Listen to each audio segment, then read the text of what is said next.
Est-ce que vous connaissez la légende du gouffre de Padirac?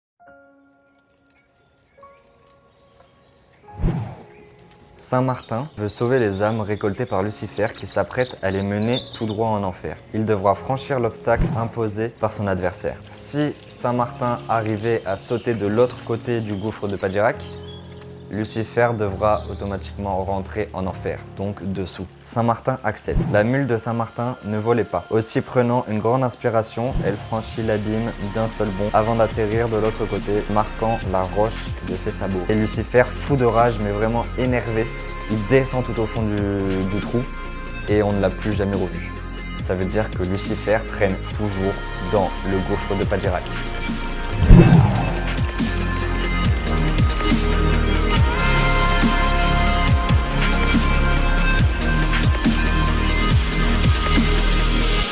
Le gouffre de Padirac, c'est le premier site souterrain naturel français. Il compose un labyrinthe de 40 km de galeries, dont 2 km qui sont aménagés à la visite. C'est d'ailleurs grâce à son gigantisme de ces lieux qu'on peut parler de mythe. Il compose aussi 20 km de cours d'eau, dont 500 mètres seulement qui sont aménagés pour la visite. On ne peut pas parler du gouffre de Padirac sans parler du lac suspendu. Le lac suspendu, c'est ce que vous voyez à l'image, c'est à 27 mètres au-dessus de la rivière. Et la structure de calcaire la plus étonnante de Padirac, c'est la pile d'assiette. La pile d'assiette, mais comment elle s'est formée clairement? En fait, c'est tout simple. Quand il pleut à la surface, les gouttes viennent s'infiltrer dans la terre, qui prennent avec eux du calcaire et du CO2.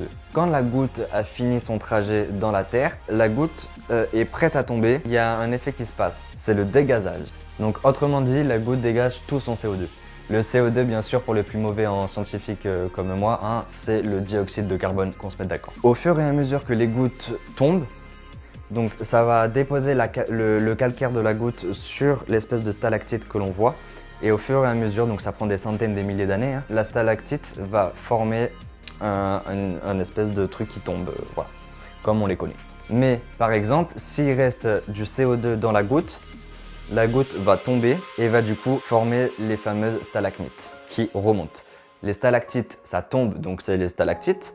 Les stalagmites montent, c'est un moyen mnémotechnique. Pour en revenir à cette pile d'assiettes, quand les gouttes tombent, elles vont faire un splash. Donc ça veut dire qu'elles vont s'exploser et tout simplement, c'est les résidus de cette goutte qui vont former au fur et à mesure, bien sûr ça prend des siècles à se former, des espèces d'assiettes.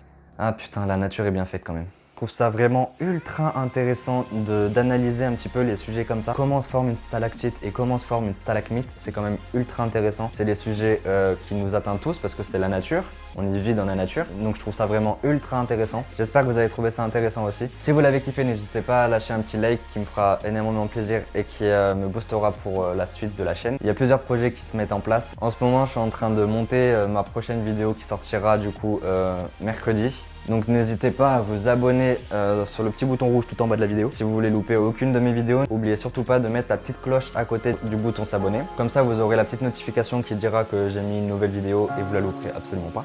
Sur ce, je vous dis à bientôt, restez branchés.